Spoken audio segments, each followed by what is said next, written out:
Hi, വളരെ പ്രധാനപ്പെട്ട video ആയിട്ടാണ് ഞാൻ.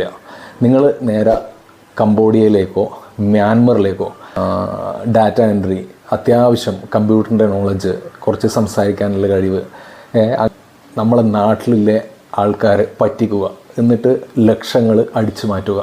പിന്നെ അപ്പോൾ അതാണ് ജോലി. അതിന് നിങ്ങൾ തയ്യാറല്ല എന്നായിരിക്കും അല്ലേ? നിങ്ങൾ തയ്യാറല്ല, പക്ഷെങ്കിൽ തയ്യാറുള്ള ഒരുപാട് ആൾക്കാരുണ്ട്. അതേ സംഭവം ഇങ്ങനൊരു കമ്പനി ഉണ്ട്. ഞെട്ടിക്കുന്ന ഒരു ഇതായിരുന്നു കഴിഞ്ഞ ദിവസത്തെ ന്യൂസ് വന്നത്. സജിയേട്ടാ, നിങ്ങൾ സേഫല്ല. നമ്മളെ സിനിമയെ പറഞ്ഞ നമ്മളിവിടെ സേഫല്ല. നമ്മൾ വെരി കെയർഫുള്ളായിട്ട് നിന്നോ. എൻ്റെ പൈസ പോയിട്ടുണ്ടെങ്കിൽ നാളെ ഷുവറാണ് നിങ്ങളെ പൈസയും പോയിരിക്കും, വരാനില്ല. അപ്പോൾ ചില ആൾക്കാർ ഇവർ മാസങ്ങളായിട്ട് മോണിറ്റർ ചെയ്യുന്നുണ്ട്. നമ്മളെ പിന്നെ ഇൻസ്റ്റാ വഴിയാണെങ്കിലും FB ആണെങ്കിലും യൂട്യൂബിൽ ഈവൻ നമ്മളും ചാനൽ ഇങ്ങനെ ഇടുമ്പോൾ അവർക്ക് നമ്മളെ ഫുൾ കാര്യങ്ങൾ അറിയുന്നുണ്ട്. അപ്പോൾ അതുകൊണ്ട് നടന്നില്ല. അപ്പോൾ അല്ലാണ്ട് പെട്ടെന്ന് പാനിക് ആവും. ആ സൗണ്ട് കൂടെ നമ്മൾ ഈ സംസാരിക്കുന്ന എൻ്റെ സൗണ്ട് യൂട്യൂബിലുണ്ട്. ആ സൗണ്ടിൻ്റെ